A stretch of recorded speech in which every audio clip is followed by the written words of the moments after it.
A source close to Boris Johnson is claiming he now has the backing of more than 100 Tory MPs. And under the rules of this leadership contest, it is enough for him to get his name on the ballot. Now, I must stress that Boris Johnson hasn't yet declared his intention to run, nor has the other frontrunner here, the former finance minister Rishi Sunak, who definitely has the backing of 100 MPs. We know that, Natasha, because those who have declared their support for him have done so publicly. But if it is true that 100 Tory MPs are now also backing Johnson, and assuming both men decide to run in this race, then we're looking at a real showdown in the coming days. But let's wait and see what transpires here, Natasha, as I say, and I keep stressing this, these reports that Boris Johnson has now secured the backing of the required number of MPs to get his name on the ballot are not confirmed. The source for these claims, it is being reported, is coming from within Boris Johnson's own campaign. So we'll have to wait and see what transpires here, Natasha. Dom, you're quite right. We're seeing those reports as well. Multiple sources in the UK saying that Boris has the 100 MP support. But again, as you rightly mentioned, we don't have official confirmation from the man himself. So while we're waiting on that, tell us about some of the other candidates who might be coming forward.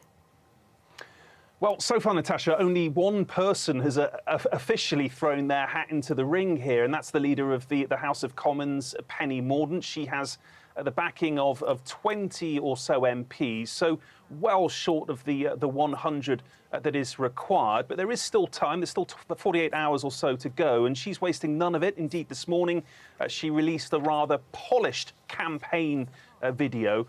She is seen, Natasha, as someone who can unify the Conservative Party, someone who can bridge that gap between the various factions within it, and that stands her out from both Boris Johnson and indeed Rishi Sunak, who, as I say, has already secured the backing of 100 MPs.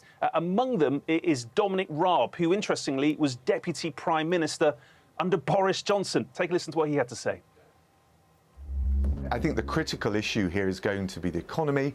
Rishi had the right plan in the summer, and I think it's the right plan now. I think he's the best placed candidate to provide some stability, provide confidence for the millions of workers and businesses up and down the country.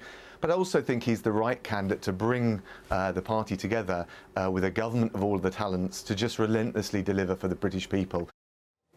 It has to be said, Natasha, that Rishi Sunak is not universally liked. He's not particularly liked by the right wing of the Conservative Party, but he is currently the bookies' favourites. His supporters say he is the only person, the only candidate who can deliver the political and economic stability that the UK so badly needs right now.